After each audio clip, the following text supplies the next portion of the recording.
want to talk about boundary training. Boundary training is the dog staying put on a boundary until you release them off. There are two ways to train it. You can capture it, which is a passive way of training. So both of these guys, I walked into this room, they kind of know that we train a lot here, so they frequently get rewards for being on their boundaries. So they chose to come here as I was setting up the camera. So if I were to passively train this, you would just be capturing good behavior. So since I didn't ask them to go there, and they chose to go there, I can capture that good decision by giving them a reward for doing so. They can get up if they want. I didn't ask them to go there, so they're not waiting for a release word. All right, and that's the passive version of training. So maybe you're in your living room with a boundary out, dog bed, cot, even the ottoman, whatever you want to declare the boundary as. If you notice your dog go over there to lay down and chill out, that's a great time to pop a reward over to them. Maybe it's attention, maybe it's part of their dinner kibble, maybe it's a treat, maybe you release them or you invite them to come play with you after doing something good like that.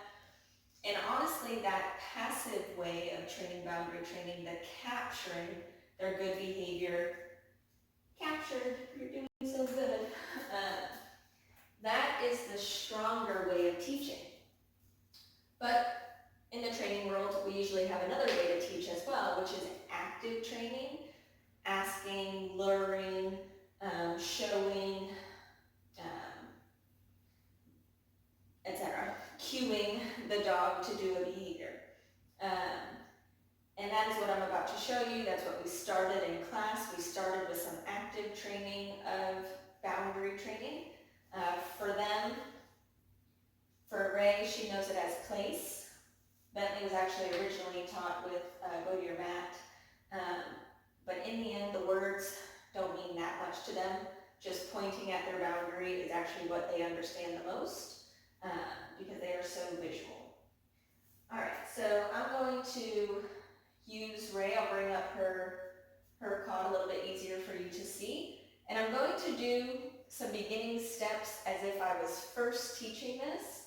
So my rate of reinforcement, how fast my treats are coming, is going to be pretty quick. And I'm going to try to fit in my release word before she has the chance to get up. All right? Break, break. Break.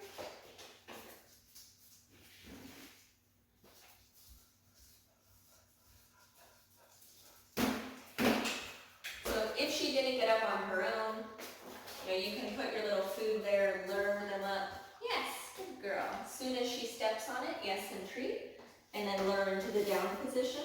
Yes. Yes. Yes. Break. Yes.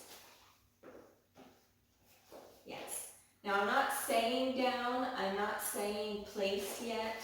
The only word I'm using in the very beginning, I guess the two words, are yes, meaning she did the right thing, here comes the treat, and then break, which means you can get up now. Break.